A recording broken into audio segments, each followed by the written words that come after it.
محمد اورنگزیب صاحب, انہوں نے کہا ہے کہ ہمارے پاس مارچ اور اپریل تک کا جو آئل ریزروز ہیں وہ بہت سیکیور ہیں. بے شک سیکیور ہیں, لیکن کیا یہ سٹیبلٹی رہے گی, اسی طرح سے رہے گی؟ کیونکہ کچھ پتہ نہیں ہے. ایران کے بقول ایران چاہتا ہے کہ جنگ جو ہے جب تک چلے جب تک ان کے مطالبات پورے نہ ہوں, اور وہ مطالبات میں سب سے پہلے وہ ریپریشنز مانگتے ہیں. سب سے پہلے وہ یہ کہتے ہیں کہ ہمیں بھرپائی کی جائے اور جو نقصانات ہوا ہے اس کا ازالہ کیا جائے. ہم نے اس حوالے سے پروگرام کے پہلے سیگمنٹ میں ہم نے دعوت دی ہے ارشد عباسی صاحب کو, جو کہ واٹر اینڈ انرجی ایکسپرٹ ہیں. ہم ان سے یہ پوچھیں گے کہ یہ جو ایک انٹرنیشنل ایک کرائسس بن گیا ہے, اس کو ڈیفیوز کرنے کے لیے سب لوگ کوششیں کر رہے ہیں, لیکن سب کا کنسرن اس وقت تیل کی قیمتیں ہیں جو کہ کبھی $100 پر بیرل جو ہے کروڈ وہ کراس کرتا ہے, پھر ٹرمپ کے بیان سے جس میں لگتا ہے کہ وہ جنگ ختم کروانا چاہتے ہیں, پھر وہ نیچے آ جاتا ہے.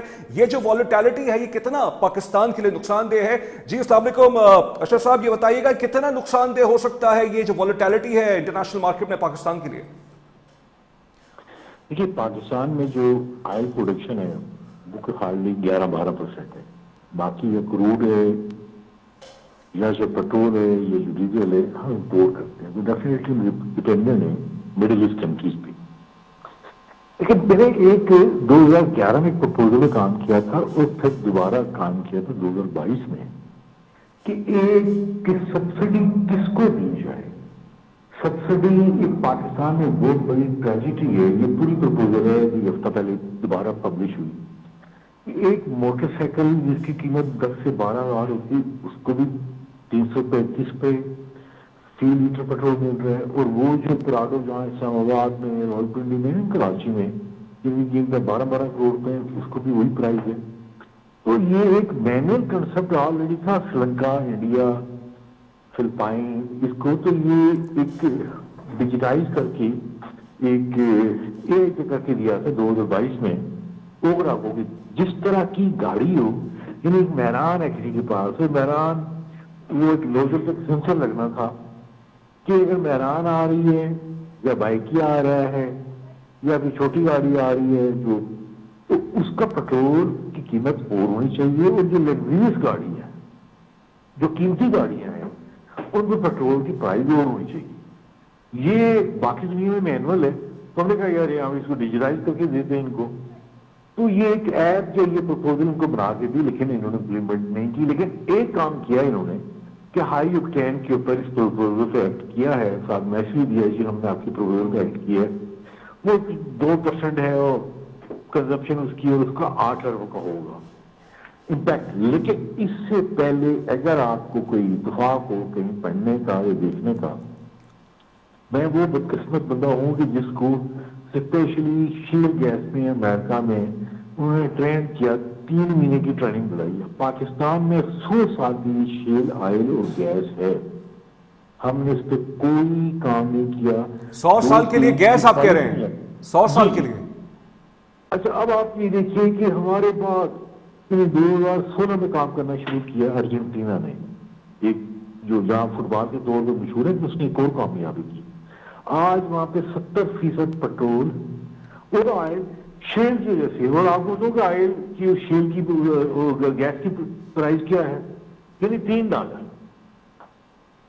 تو ہم نے ایک بڑی مس اپرچونٹی کی ہے. اس کی وجہ صرف ایک ہی ہے, وہ اگین چلیں یہ جو آپ بات کر رہے ہیں اشرف صاحب, ٹھیک ہے, یہ جو کرائسس ہے اس سے اپرچونٹی بھی کریٹ ہوتی ہے کہ ہمیں اپنے جو ریزروز ہیں اس کے حوالے سے سوچنا پڑے گا کہ ہم اس کی کیپیسٹی کو کس طرح سے ایکسپلور کر سکتے ہیں, کام کر سکتے ہیں. لیکن کیونکہ پتہ نہیں پاکستان کے اندر جب یہ کرائسس ہی آتے ہیں تبھی ہم سب چیزیں سوچتے ہیں, لانگ ٹرم پالیسی ہے. یہ بھی آپ نے بڑی دلچسپ بات کی. یہ اس کا ایک ہسٹوریکل کنٹیکسٹ ہے کہ جب کوئی جنگ ہو جائے یا اس طرح کی بات ہو تو یہ ایسے کہ, اور آپ کو یاد ہوگا کہ ابھی قطر نے بھی کہا ہے جو ان کے رفل میں جو اٹیک ہوا ہے, جس میں انہوں نے خود یہ کہا ہے کہ 3 سال تک کے لیے 20% تو ویسے ہماری پروڈکشن کم ہو گئی ہے. انہوں نے اس میں تو شکر ہے ہماری وہ LNG مہنگی گیس سے جان چھوٹی, میں کہتا ہوں فورس مجورے ہو جائے. اچھا, انٹرسٹنگ آپ نے اینگل دیا. واہ, $4 بلین کا لاس دیا ہے. دیکھیے میں پھر کہہ رہا ہوں, میں پروفیشنل انجینئر ہوں, میں آپ کو کہہ رہا ہوں کہ $52 بلین کا لاس ہوا ہے اس LNG سے پاکستان کو. آج بھی دیکھیے تو 3800 ارب سے سبسڈیٹ ہے گیس سیکٹر میں. لیکن اس میں اشرف صاحب اس میں ایک پوائنٹ تو یہ تھا نا کہ وہ اسپاٹ بائنگ نہیں تھی, تو کانٹریکچوئل ٹرمز تھی نا, وہ تو پھر فائدہ بھی دیتی پاکستان کو. دیکھیں بات یہ تھی کہ 2013 سے لے کے 2018 تک جب یہ کام ہو رہا تھا تو ایک ہی بندہ، پھر وہی بات ہے کہ ایک ہی بندہ کہہ رہا تھا کہ ہمارا یہ کنٹریکٹ ٹھیک نہیں ہے، یہ مہنگا ہے. کیونکہ جب پاکستان نے کنٹریکٹ کیا اس سے پہلے انڈین پیٹروناٹ نے اپنا 10 سالہ ایگریمنٹ ری نیگوشیٹ کیا تھا بڑی لو پرائز پہ. تو بچوا ہمارے تھوڑے سے بعد بنگلہ دیش نے کیا. دیکھیں انڈیا بھی LNG بنگلہ دیش بھی لے رہا ہے اس ریجن میں، انہیں اتنا نقصان نہیں ہوا. ہمیں تو LNG ہماری تو مصیبت پڑ گئی. لیکن آپ جو کہا نا اسپاٹ کا اور کنٹریکچوئل کا، تو ایک میں آپ کو بات بتا دوں، 2018 میں سردیوں میں جنوری فروری مارچ میں کارگو آئے امریکہ سے، وہ ہو گئے $3 میں پڑے، جبکہ جو یہ جو کنٹریکچوئل LNG تھی وہ 12 سے لے کے $14 تک پڑی. تو بتائیے ہمیں کتنا نفع کا صاحب تھا. اصل اس کیلکولیشن جو ہوئی تھی وہ یہ تھی، دیکھیے آج بھی LNG کی دنیا میں اور سپلائی ہے، یہ میں آپ کو بتا دوں. نمبر 1 کسی زمانے میں قطر تھا، اب نمبر 1 امریکہ ہے، نمبر 2 آسٹریلیا ہے. LNG میں آج اگر ہماری ان سے جان چھٹ گئی، وہ کہتے ہیں فورس میجور میں کنٹریکٹ ٹرمینیٹ ہو گیا، تو شکر ہے کہ ہمیں جو دیکھیں ہماری جان چھوٹ جائے گی. دیکھیں پھر ہم تو کارگو ڈائیورٹ کرتے تھے، یہاں پہ کنزمپشن ہی کوئی نہیں تھی، ہم تو سستے دموں آگے اور بیچتے تھے. اصل اب جو چیلنج جو پہلے جو آپ نے بات کی اسٹریٹجک آئل ریزرو کی، تو میں اس میں بتاتا چلوں کہ 1983 میں ضیاء الحق صاحب نے کہا کہ 45 دن کے ہونے چاہیے. پھر بڑا کام کیا جنرل مشرف نے سپتمبر 2006 میں ایک جسے کہتے ہیں کہ ایک ڈاکٹرائن بنی، وار ڈاکٹرائن، جس میں یہ بڑا کلیئر تھا کہ 60 دن کے اسٹریٹجک ریزرو ہونا چاہیے. اوکے لیکن اب مجھے یہ بتائیے، یہ جو آپ نے ساری لانگ ٹرم باتیں، بالکل یہ ہونا چاہیے، پالیسی اب بنے گی انشاءاللہ، پوری امید ہے کہ جب کرائسس آتا ہے یہ ساری پالیسی آتی ہے. آج دا نیوز میں جو پاکستان کا بہت ہی مشہور اخبار اور جنگ اخبار میں بھی اس پر ایک خبر چھپی ہے ایتھنول بلینڈنگ کے حوالے سے. یہ مفتاح اسماعیل صاحب یہ پروپوز کر رہے ہیں کہ پیٹرول کی پرائسز کو کم کرنے کے لیے یہ ایک اسٹریٹجی اپنائی جا سکتی ہے. سر یہ ہوتا کیا ہے، کیسے اس کے ذریعے سے تیل کی قیمتیں کم ہو سکتی ہیں؟ ذرا ان سے پوچھے کہ پہلے یہ PSO میں بڑا کام ہوا بلینڈنگ کا، تو یہ بلینڈنگ کا کام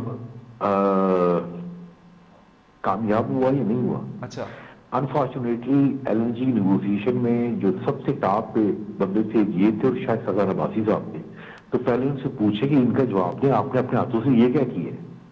تو پھر آئیے گا آپ اکانومی سے چلے گئے ایک دم پیٹرولیم انجینئرنگ کی طرف چلے. آئی ایم ویری سیڈ کہ بغیر کیلکولیشن کے بغیر کیلکولیٹ کیا یہ انہوں نے بات کی ہے کہ ابھی بلینڈنگ شروع کر دیا.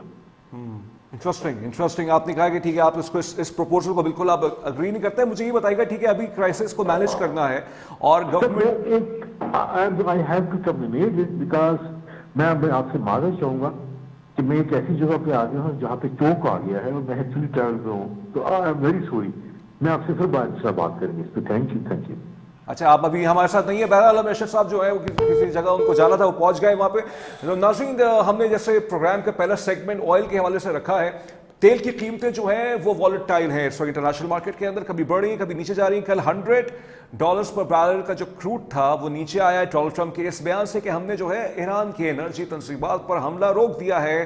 لوگ خوش ہوئے، لوگوں نے تالیاں بجائی، واہ واہ سبحان اللہ. میں نے کہا اور بہت سے لوگوں نے کہا، جو لوگ دیکھ رہے ہیں چیزوں کو، بہت سب دیکھ رہے ہیں، سبھی اس وقت تجزیہ کار بنے ہوئے ہیں، لیکن ہمیں یہ لگا کہ ایک طرح سے پولیٹیکل اسموک اسکرین ہے. اسی طرح کے بیان 2 مہینے 2 ہفتے پہلے بھی آئے اور اب کی رپورٹ یہ ہے کہ ابھی 1-2 گھنٹے پہلے اصفہان میں انرجی تنصیبات پہ ایران کی جو پاور پلانٹس ہیں وہاں پہ حملے ہو رہے ہیں. کون کر رہا ہے؟ کوئی خلائی مخلوق کر رہا ہے. ظاہر بات خلائی مخلوق تو نہیں کر رہی ہوگی، تو کوئی نہ کوئی ایسی صورتحال ہے. لیکن جیسے میں نے کہا کہ ایران کی ریزیلینس، ایران کی ڈٹرمنیشن، ایران کا جو ول ہے اور جو وہ جس طرح سے لڑائی کر رہا ہے اس کے جو دوست ممالک ہیں، واقعی دوست ممالک ہیں جس کا ایران نے بار بار تشکر کیا ہے، ان کے حوالے سے اب یہ ان کو یہ کردار مل رہا ہے کہ وہ ایک پھر سے موقع دیں ڈپلومیسی کا، ثالثی کا. کون اس کے اندر شامل ہو سکتا ہے، اس نقطے میں بات کریں گے بریک کے بعد.